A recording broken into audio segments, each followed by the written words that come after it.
जिसका इंतकाल हो गया, उनके तदफीन का कोई इंतज़ाम अगर कर रहा था तो उसका नाम जनाब वकील था।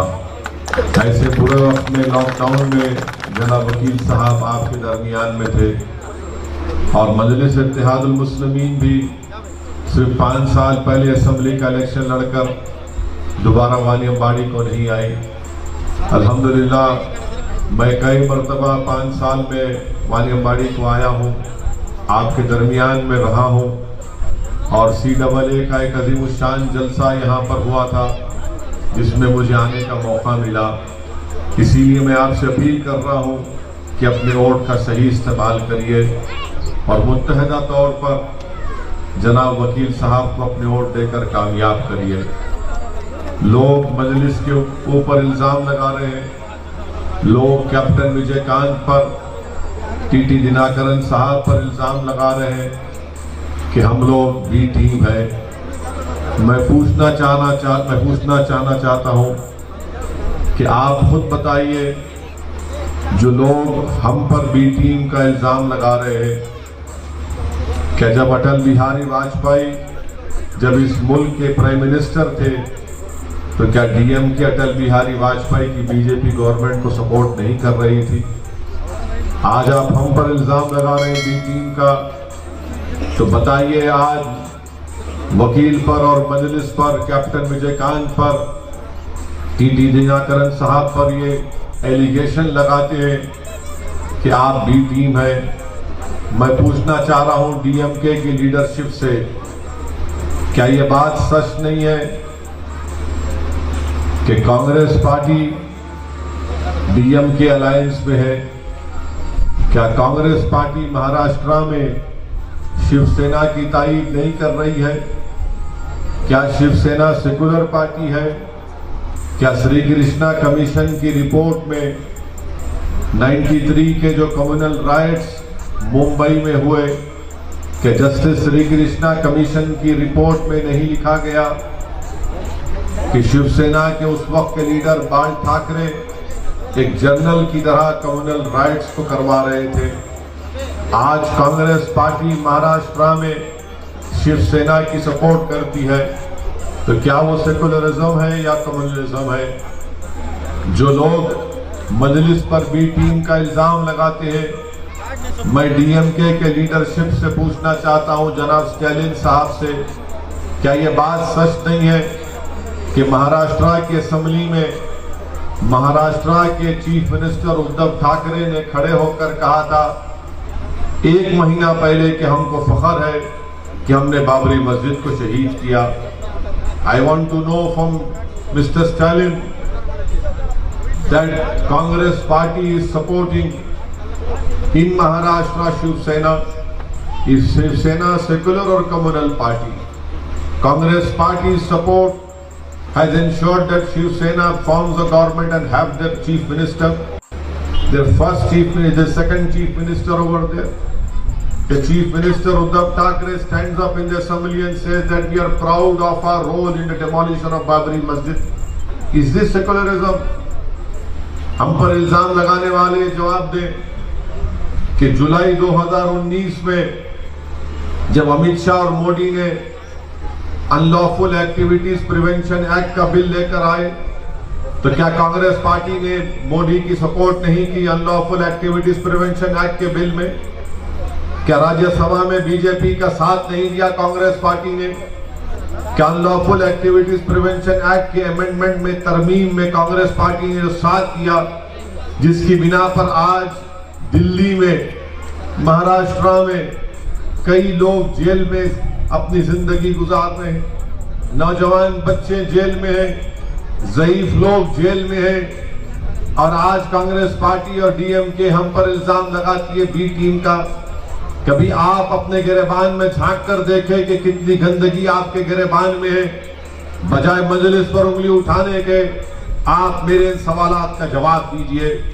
तीसरी बात, मैं वानी अम्बाड़ी के अक़लियतों को, माइनॉरिटीज को बताना चाहता हूं कि इनके DMK पार्टी में जो माइनॉरिटीज है उनकी कोई इज्जत नहीं है, 2 पैसे की उनकी इज्जत नहीं है। मैं खुद उसका मैं देख चुका हूं डीएमके पार्टी के minority president doctor Mastan Hyderabad को आए, स्टालिन का पैगाम लेकर मेरे पास आए और आकर कहा कि ओवैसी साहब, हमारे लीडर ये चाहते हैं कि डीएमके के माइनॉरिटी कन्वेंशन में आप शिरकत करें, आप हमारे लीडर के बाजू बैठे, हम आपसे अलायंस करेंगे।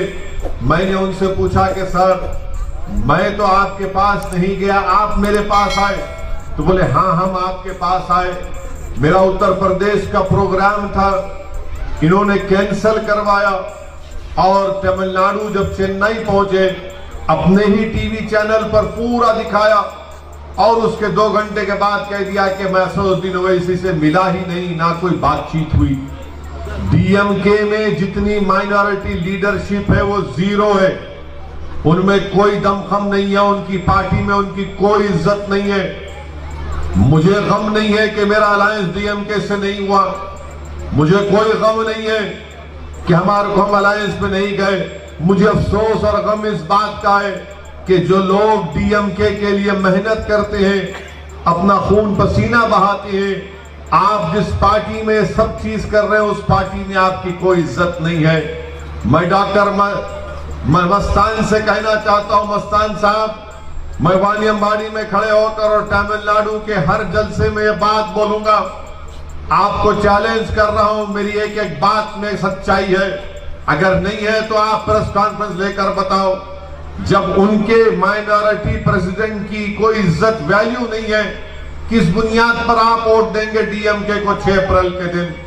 मुझे कोई फिक्र नहीं है कि अलायंस नहीं हुआ, मुझे कोई इसकी फिक्र नहीं है, ना गम है, ना मैं मोहताज था किसी सियासी पार्टी का, ना कभी रहूंगा इंशाअल्लाह ताला। मैं हमेशा मोहताज हूं और रहूंगा अल्लाह का। अल्लाह हमारे लिए काफी है। मैं अगर कामयाब होऊंगा तो अल्लाह के फजल करम से कामयाब होऊंगा और आपकी दुआओं से, आपके वोट से इंशाअल्लाह ताला आप वकील साहब को यहाँ के एमएलए बनाकर तमिलनाडु की असेंबली में भेजाएंगे।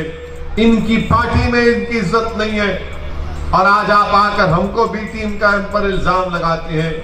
मेरे अजीज दोस्तों और बुजुर्गों, वही हाल एडीएमके में है। यहां पर एक्स एमएलए हमारी बहन नीलोफर साहिबा थी, उनको टिकट नहीं दिए, खैर उनकी पार्टी का फैसला है। क्या हमारी बहन ने रोकर प्रेस कॉन्फ्रेंस कर नहीं कहा कि कमर्शियल टैक्स का मिनिस्टर मुझे खराब हूं, मुझे तकलीफ दिया? आखिर कोई डिग्निटी है नहीं है माइनॉरिटीज की? यहां पर हमारी लड़ाई डिग्निटी की है, सेल्फ रेस्पेक्ट की है, इज्जत का कोई सौदा नहीं किया जा सकता। इसीलिए मैं आपसे अपील करने आया हूं कि आप मुत्तहदा तौर पर इस अलायंस के उम्मीदवारों को कामयाब करिए। वानियमबाड़ी से आप जनाब वकील साहब को अपना एक वोट देकर कामयाब करिए और मुझ पर इल्जाम लगाने वाले बी टीम का, पिछले 6.5 साल से बीजेपी की हुकूमत है, हर कानून की मैंने मुखालिफत की। ट्रिपल तलाक का कानून आया, जब पहली मर्तबा 2014 में ट्रिपल तलाक का कानून आया तो क्या यह कांग्रेस पार्टी ने सपोर्ट नहीं किया था? बाद में 2019 में आया तो कांग्रेस पार्टी ने अपना पोजीशन बदल दिया। यूएपीए का कानून आया, मैंने मुखालिफत की। आरटीआई का कानून आया, हमने बीजेपी का अपोज किया।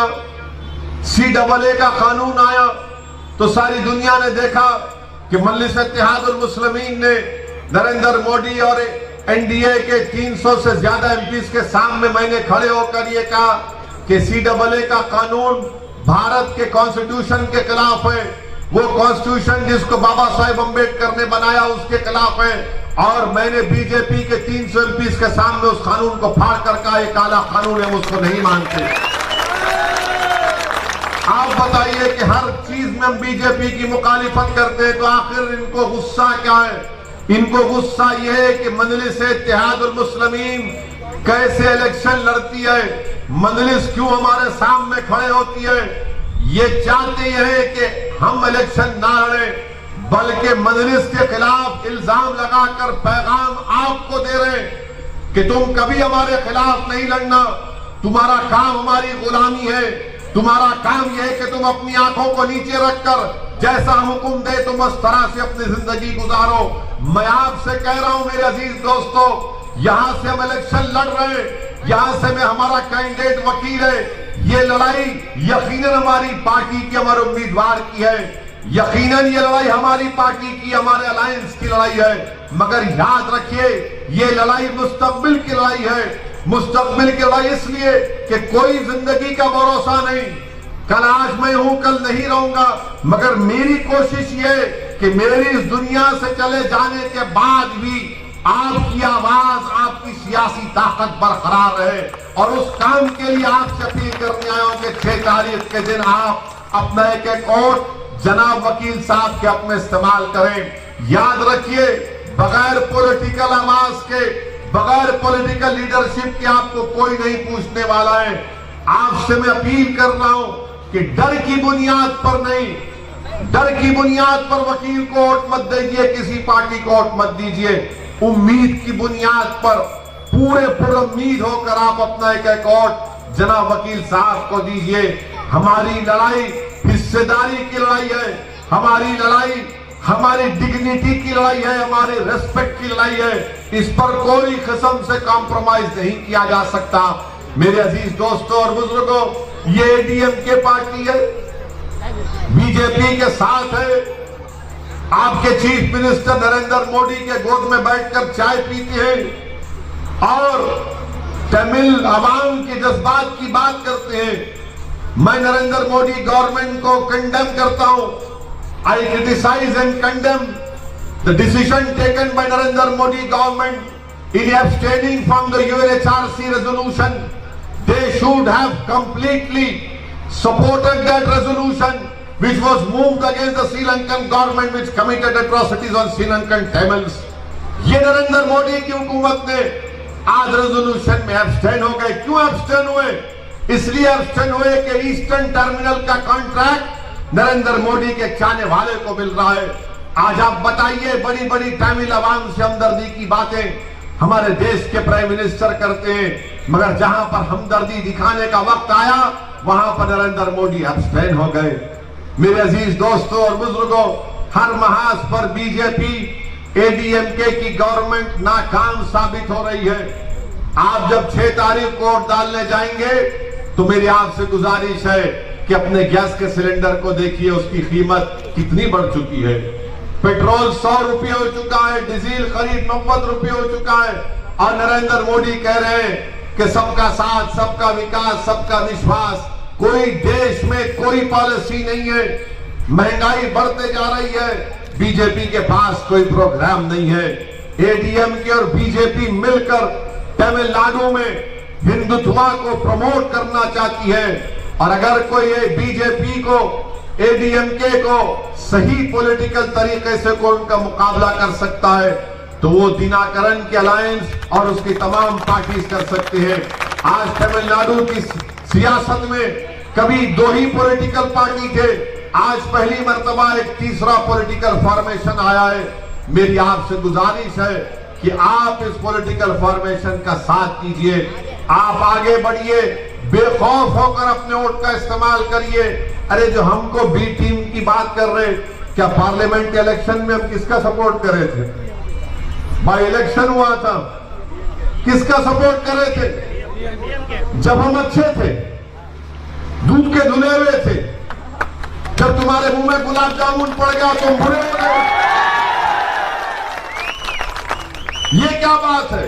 आपके साथ रहे तो अच्छे, आपके मुखालिफत में आ गए तो बुरे हो गए। मकसद क्या है कि तुम हमारी गुलामी करो। तुम्हारे को कोई अख्तियार नहीं है कि हमारे सामने खड़े होकर कौन है वकील। ये मेरे अजीज दोस्तों और बुजुर्गों, ये इनकी हिपोक्रेसी है, ये इनकी मुफाद परस्ती है, इनका अपॉर्चुनिज्म है। इसीलिए हम आपसे कह रहे हैं कि आपको अपनी पार्टी के कैंडिडेट को कामयाब करना है। आज मुस्लिम माइनॉरिटी का पॉपुलेशन तमिलनाडु में 6-7% के दरमियान में। मेरे सवाल का जवाब दो डीएमके वालों, क्या बात है कि 6-7% पॉपुलेशन है और 11% जेलों में मुस्लिम माइनॉरिटी है? इसका जिम्मेदार कौन है? 11% है। आप बताइए इसका जिम्मेदार कौन है? वानियम्बाड़ी में बच्चों का स्कूल नहीं है, 6-6 किलोमीटर दूर जाना पड़ता स्कूल के लिए। वानियम्बाड़ी में पीने का पानी नहीं है। कहां गया पीने का पानी? क्यों नहीं लेकर आते आप पीने का पानी? कोई उसका इंतजाम नहीं कर सकते। आप अगर वो तालाब से आसान तरीका है पाले रिवर में पानी लाने का, मगर आप वो भी नहीं करते। हर महाज पर वानियम्बाड़ी पीछे होता चला गया। यहां पर इस इलेक्शन में अगर कोई लोकल कैंडिडेट है वानियम्बाड़ी का, उसका नाम वकील है। जितने दूसरे पार्टी के इंडियन यूनियन मुस्लिम लीग के उम्मीदवार हैं, वो वानियम्बाड़ी के नहीं है। वो वानियम्बाड़ी से उनका कोई ताल्लुक नहीं है। उनको वानियम्बाड़ी के गलियां ने, वहां जितना मेरे को मालूम वानियम्बाड़ी उनको उतना भी नहीं मालूम है। उनको पैराशूट से उतार दिया यहां पे, मगर वानियम्बाड़ी की आवाम को पैराशूट से उतरने वालों को नहीं देखना है।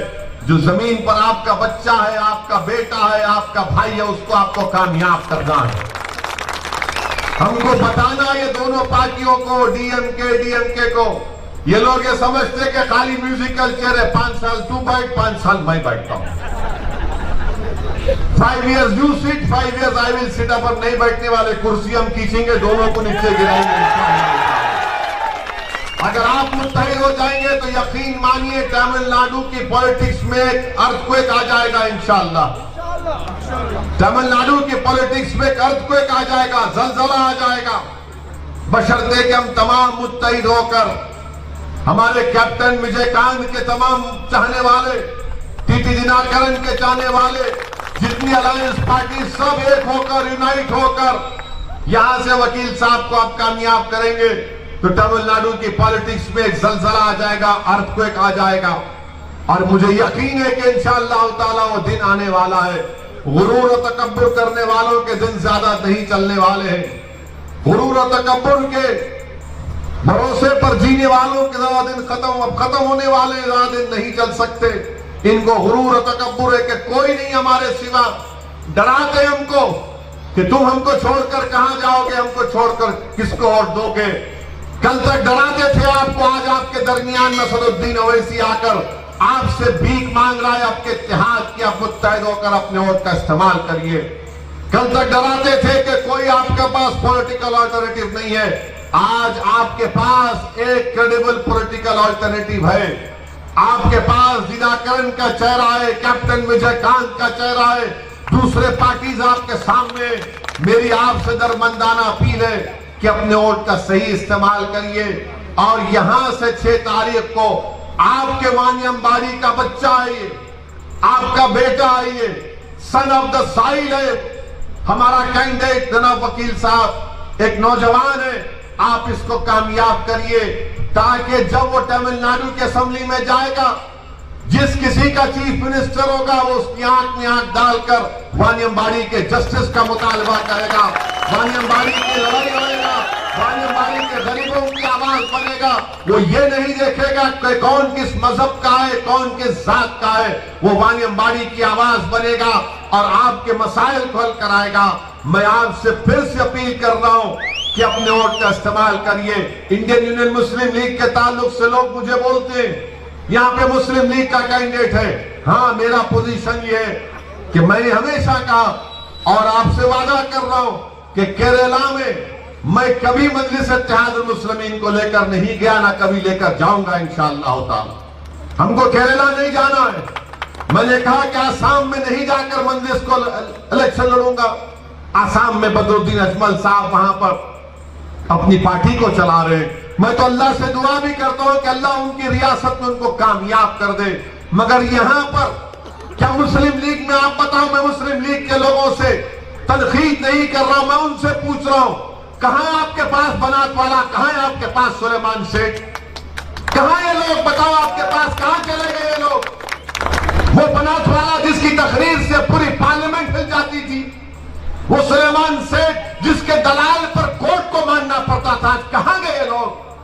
कहां गए लोग बताओ आप? आज आप आकर हमको तनकीद कर रहे हैं। कसरुद्दीन ओवैसी पूरे इंडिया में जा रहे, जाना है पूरे इंडिया में। इंडिया में जाना जरूरी है, क्योंकि गरीबों को, मजलूमों को, दलितों को, आदिवासियों को, मुसलमानों को हिम्मत दिलाना है कि डरना और घबराना नहीं है नरेंद्र मोदी आरएसएस से। इसीलिए हम चाहते हैं कि हमको अपनी आवाज को सुनना है। डेमोक्रेसी है, जब तक इलेक्शन नहीं लड़ेंगे कोई आपको वोट नहीं देता। जब तक इलेक्शन नहीं लड़ेंगे आप अपने मसाइल को हल नहीं कर सकते। इसीलिए मेरे अजीज दोस्तों और बुजुर्गों, मेरी इज्जतदार मां और बहनों, मैं आपसे अपील कर रहा हूं कि 6 अप्रैल के दिन आप बेखौफ होकर निकलकर पूरे वानियमबाड़ी के आसमानों में काली पतंग नजर आना, आपको ओनली पतंग नजर आना, ओनली काइट, हर जगह पर काली काइट पर पूरे इत्मीनान के साथ, पूरे एतमाद के साथ आप वोट दीजिए। और मैं आपको यकीन दिला रहा हूं कि इंशाअल्लाह ताला जनाब टीटी दिनाकरन साहब बीजेपी का सपोर्ट नहीं करेंगे, ना बीजेपी की तरफ जाएंगे इंशाअल्लाह ताला। उनको अपनी पार्टी चलाने का है। मैंने दिनाकरन साहब से खुद पूछा कि क्या आप बीजेपी की तरफ जाएंगे, तो उन्होंने कहा कि सवाल ही पैदा नहीं होता, there is no question of me going towards BJP.